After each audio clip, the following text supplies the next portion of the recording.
बहुत बड़ी विक्ट्री है हम सभी लोगों के, देश में जो भी नागरिक हैं हम सभी के सूचना के अधिकार के लिए। और सुप्रीम कोर्ट में प्रशांत ने कपिल सिब्बल जी, वो हमारे साथ शायद अभी जुड़ेंगे, इस पूरी बात को रखा, चर्चा की उस पर।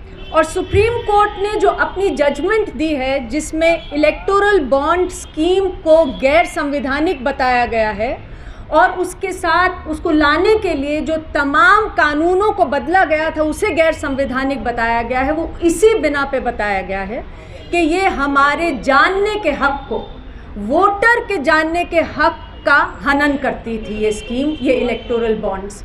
और सीधी बात यही है कि हम जब शुरू से कहते हैं, ADR हो, NCPRI हो, तमाम संस्थाएं हैं जो कहती हैं, जो मूवमेंट है राइट टू इन्फॉर्मेशन की, कि हम कहते हैं कि पॉलिटिकल करप्शन जो है वो फाउंटेन हेड है हमारे देश में भ्रष्टाचार का। और वो इसीलिए होता है क्योंकि जो कंपनियां हैं वो पैसे देती हैं, अपने फ़ायदे के लिए चंदा देती हैं पॉलिटिकल पार्टीज़ को, जिससे कि वो अपने फ़ायदे का काम करा सके, ना कि जनहित का काम कराएं। और जो सुप्रीम कोर्ट ने जजमेंट दी है उसमें वही कहा उन्होंने कि जो चंदा दिया जाता है, बड़ा चंदा दिया जाता है पॉलिटिकल पार्टीज़ को कंपनियों द्वारा, कंपनियां अपना प्रॉफिट मैक्सिमाइज करने के लिए चंदा दे रही हैं। इसलिए क्विड प्रो को की बात करी सुप्रीम कोर्ट ने। और अगर हम देखें कि क्विड प्रो को क्या है, वो एक तरह से हाईएस्ट, बिगेस्ट टिकट करप्शन की हम बात कर रहे हैं। क्योंकि आप देखिए कि जो सूचना सारी बाहर निकलती आई है उसमें स्पष्ट है कि 95% के करीब जो बॉन्ड्स हैं वैल्यू टर्म्स में, वो 1 करोड़, मतलब सबसे हाई डिनोमिनेशन के बॉन्ड्स बिके। और आज जब सूचना बाहर आई है, सारी सूचना नहीं आई है बाहर, लेकिन जो सूचना बाहर आई है उसमें ये समझ आ रहा है कि किस तरह से कंपनियों ने, बड़ी कंपनियों ने और छोटी कंपनियों ने चंदा दिया है, पार्टीज़ को चंदा दिया है। और आज आप और हम उस सूचना के साथ ये समझने की कोशिश कर रहे हैं, कुछ समझ पा रहे हैं और कुछ अभी कोशिश जारी है कि ये किस कारण से चंदा दिया गया था, क्विड प्रो को क्या था, वो कंपनियां क्या चाह रही थी और जो पावर में पार्टीज़ बैठी हैं वो पैसा लेकर उनके लिए क्या कर रही थी। अब अगर हम लोग सूचना को देखें जो हमारे सामने आई है, सुप्रीम कोर्ट ने कहा कि 12 अप्रैल 2019 के बाद की सारी सूचना जो है वो लोगों के साथ शेयर करी जाए, इलेक्शन कमीशन ऑफ इंडिया के थ्रू SBI शेयर करें। ये सूचना जो है ये 12,500 करोड़ रुपए की सूचना है, जबकि पूरे बॉन्ड जो बिके हैं वो 16,500 करोड़ के करीब के बॉन्ड बिके हैं। तो इसका मतलब है कि 4,000 करोड़ रुपए के जो बॉन्ड बिके उनके बारे में अभी भी हमारे पास सूचना नहीं है कि वो बॉन्ड किसने खरीदे। और ये सूचना, जैसे हम देख पा रहे हैं, कितनी ज़रूरी है क्विड प्रो को, भ्रष्टाचार, किकबैक्स, इन सब को इस्टेब्लिश करने के लिए। तो एक चीज़ जो मैं कहना चाहूँगी बहुत ज़रूरी है और जिसके लिए हमें आवाज़ उठाते रहना पड़ेगा, शायद कोर्ट में भी और कोर्ट के बाहर भी, कि ये जो 4,000 करोड़ रुपए के बॉन्ड जिनकी हमें सूचना अभी नहीं मिली है, जो 12 अप्रैल 2019 से पहले खरीदे गए थे, वो भी पूरी सूचना हमारे सामने होनी चाहिए। सूचना क्या निकल के आ रही है, नितिन ने बहुत इसके बारे में चर्चा की, मैं बहुत डिटेल में नहीं जाऊंगी, पर जो 3 या 4 मुख्य समस्याएं थीं उसके बारे में तो खुला हमें दिख रहा है कि कैसे जो चीज़ें हैं डॉट्स जुड़ रही हैं। अब वास्तव में क्या हुआ उसके लिए तो इन्वेस्टिगेशन होनी पड़ेगी, प्रोब होना पड़ेगा, लेकिन ये स्पष्ट है कि कई कंपनियां ऐसी हैं जो कि चंदा दे रही हैं इलेक्टोरल बॉन्ड्स के ज़रिए कुछ ही दिन पहले या बाद में, जब उनको कॉन्ट्रैक्ट मिलते हैं बड़े बड़े। तो क्या ये किकबैक्स है? ये एक बड़ा सवाल सामने आता है। इन्वेस्टिगेशन की ज़रूरत है, मामले के तय तक जाने के लिए, लेकिन ये बिल्कुल this is a question that is begging to be asked. दूसरी चीज़, क्विड प्रो को और एक्सटॉर्शन, क्योंकि हम ये देख रहे हैं कि इतनी सारी कंपनियां हैं जहां पर ईडी के रेड होते हैं, सीबीआई के रेड होते हैं, आईटी डिपार्टमेंट रेड करते हैं, और उसी दौरान कहीं ना कहीं वो इलेक्टोरल बॉन्ड खरीदते हैं, और कई जगह पर वो इलेक्टोरल बॉन्ड रूलिंग पार्टी को दिए जाते हैं, जो सेंटर पे रूलिंग पार्टी है भारतीय जनता पार्टी।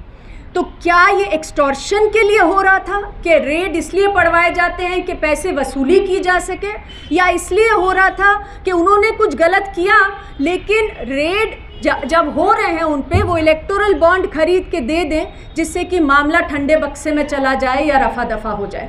तो ये भी इन्वेस्टिगेशन का बहुत ज़रूरी है कि इसके ऊपर इन्वेस्टिगेशन हो। शेल कंपनीज़ की बात हुई, और ये बात भी शुरू से केवल हम ही नहीं कह रहे, इलेक्शन कमीशन ऑफ इंडिया ने, आरबीआई ने लगातार ये बात अपनी कम्युनिकेशंस में लिखी, जो कि आरटीआई लगाकर आरटीआई के ज़रिए से निकाली भी गई थी कम्युनिकेशंस। उसमें आरबीआई ने कहा कि सरकार ये कहकर बॉन्ड ला रही है कि हम काला धन ख़त्म कर देंगे, लेकिन ये बॉन्ड तो काले धन को और भी बढ़ा देगा। कैसे बढ़ाएगा? और इसके बारे में चर्चा मैं इसलिए कह रही हूँ ये कि आज अगर हम इलेक्टोरल बॉन्ड्स की जजमेंट की बात करते हैं तो सरकार के हाईएस्ट मिनिस्टर जो हैं वो आज ये कह रहे हैं कि ये तो एक तरह से अच्छी जजमेंट इसलिए नहीं है क्योंकि इससे तो हम इलेक्टोरल बॉन्ड के पहले के सिस्टम में चले गए हैं जब कैश होता था और इलेक्टोरल बॉन्ड से कैश ख़त्म हो रहा था। ऐसा नहीं है, ऐसा पूरा का पूरा जो खेल है वो सुप्रीम कोर्ट ने उसके ऊपर पूरी चर्चा करके उसको डॉक्यूमेंट किया है। कोर्ट ने सॉलिसिटर जनरल से सीधा पूछ लिया, जब उन्होंने कहा कि कैश कम हो जाएगा इससे, उन्होंने कहा कि क्या पॉलिटिकल पार्टी सब कैश से पैसा नहीं लेंगी?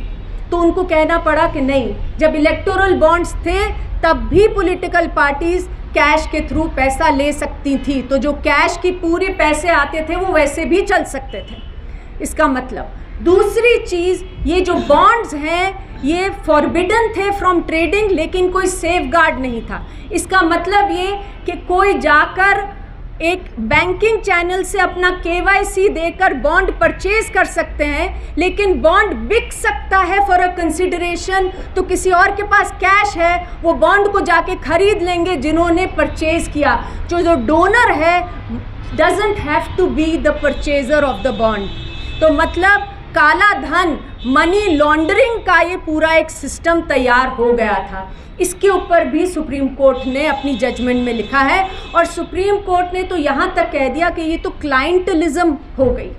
मतलब जो कंपनियां हैं वो पैसे दे रही हैं अपना काम कराने के लिए पॉलिटिकल पार्टीज़ को कि वो सत्ता में बैठी हैं। और इसमें मुझे लगता है कि सबसे एक जो अहम सवाल है जिसे हमें भूलना नहीं चाहिए वो है इंस्टीट्यूशंस का क्या हाल है हमारे लोकतंत्र में, वो जो ये पूरा केस दर्शाता है।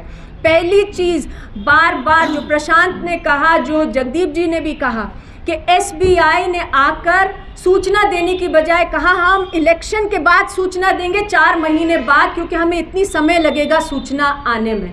और अब जब फटकार पड़ी तो चंद ही दिनों में सूचना बाहर आ गई।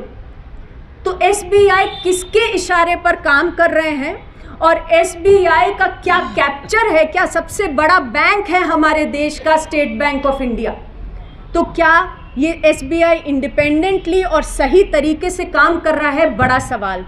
दूसरी चीज़, ED, CBI हमारी प्रीमियर इन्वेस्टिगेटिंग बॉडीज़ हैं जिनका काम है निष्पक्ष रूप से इन्वेस्टिगेशन करना।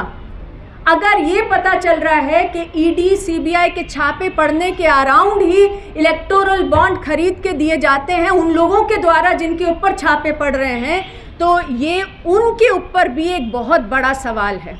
और मुझे लगता है कि इसके ऊपर प्रशांत जी बात भी करेंगे कि who is going to investigate the investigators, क्योंकि उनको भी तो पूरा क्या रोल था उसको इन्वेस्टिगेट करना पड़ेगा। और अगर आप देखें, हम सुप्रीम कोर्ट को आज कह रहे हैं कि बहुत अच्छा जजमेंट आया है, लेकिन क्या इस जजमेंट को आने में 7 साल लगने चाहिए थे? एक जनरल इलेक्शन इलेक्टोरल बॉन्ड्स के पैसे के साथ 2019 में हुआ, फिर इतने स्टेट इलेक्शंस हुए हैं इस चंदे के साथ जो कि पूरी तरह से देश में लेवल प्लेइंग फील्ड को डिस्ट्रॉय कर रहा है। और अब जब ये जजमेंट आया है, बिल्कुल एक और चुनाव सामने है, जो पैसे बटोरे जाने थे वो बटोरे गए हैं। तो क्या सुप्रीम कोर्ट के ऊपर भी आज नहीं सवाल उठ रहा कि इतना समय इतनी ज़रूरी जजमेंट देने में क्यों लगा? और ये सवाल भी हमें पूछते रहना होगा। और मैं केवल एक बात कह के अपनी बात को समाप्त करूंगी कि आज हम कह रहे हैं कि हर तरह से जो लोकतंत्र है उस पर प्रहार चल रहा है। और अभी हाल ही में चीफ मिनिस्टर्स हैं जिनको कि गिरफ्तार कर लिया गया है।